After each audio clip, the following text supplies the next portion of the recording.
Shout out to Albert Burr for sending me this story.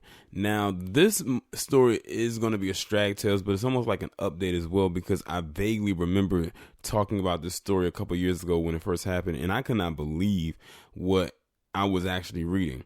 But these Strags out here have come up with so many methods of getting rid of their victims. So let me bring y'all up to speed just in case y'all don't know who this woman is.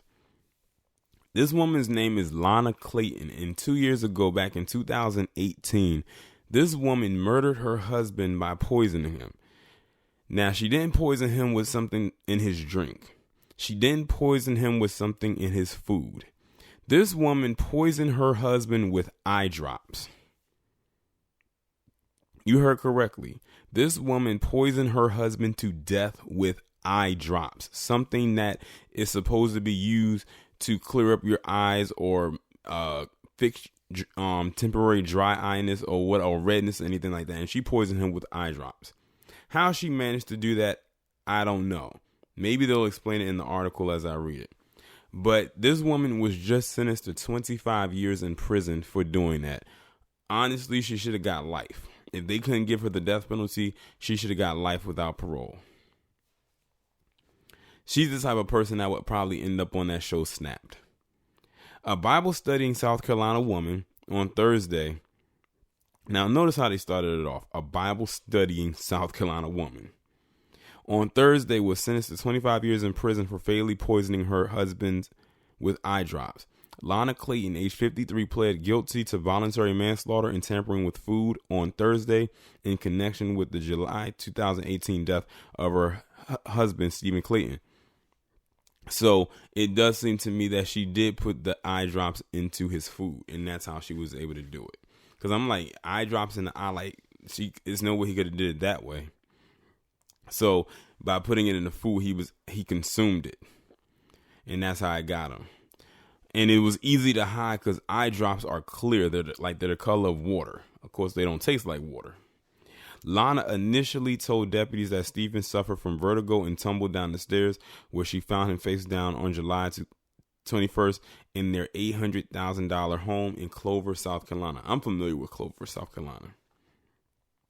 Deputies said Clayton eventually admitted to spiking her 64-year-old husband's water with eye drops over a 3-day span. So it was in water. So she made it even more untraceable.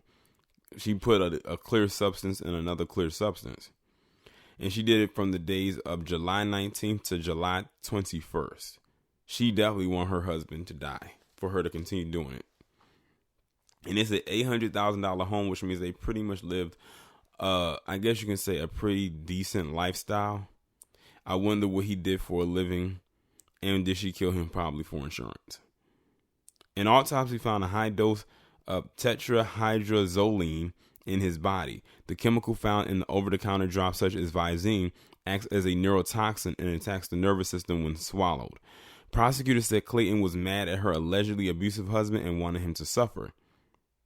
They also claimed that Clayton killed Stephen, an accountant and founder of National Company Physical Therapy Resources, for his money and burned his will after his death.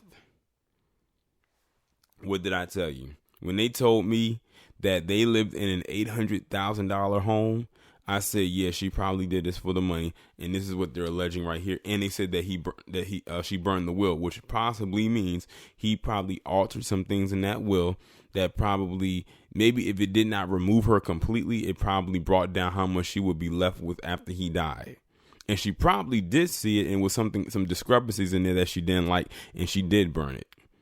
So it could be, I guess you could say, null and void.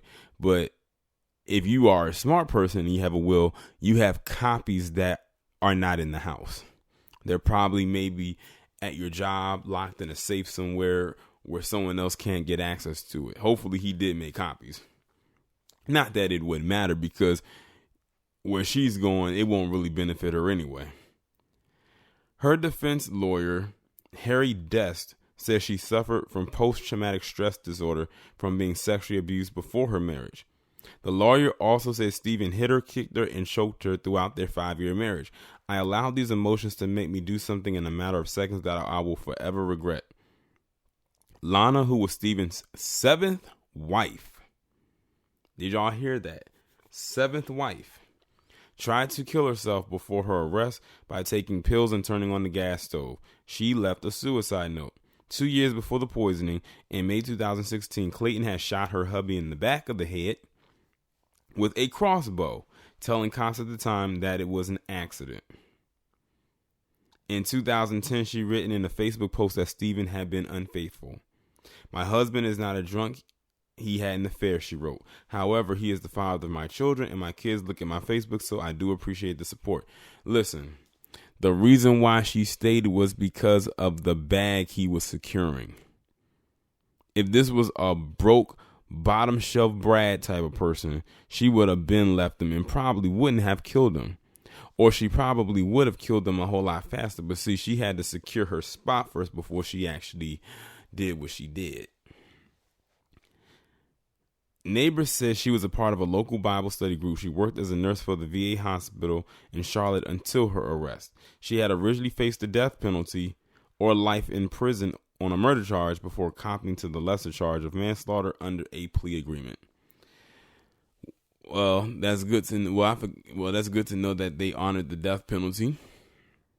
Unfortunately, she won't be getting it. Like I said, there's more loopholes in her story than Swiss cheese. She's saying she got abused by this man, but she stayed with him.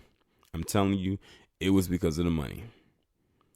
And she left when she felt that she got what she needed out of this marriage. I still can't believe the man was married 7 times, though. Now, you got to question yourself, what was going on for you to be married 7 times? And those women, obviously, his ex-wives, they not talking. I'm surprised they didn't reach out to him. Not saying that they didn't, because they probably definitely did try. But, well, she's got 25 years to think about what she's done. That's going to be a long 25 years for her. It should be way more, but it is what it is. Y'all let me know what y'all think about this down in the comments. Like, share, subscribe. Make sure you follow me on Twitter. Have the notifications turned on, and I will talk to you in the next one.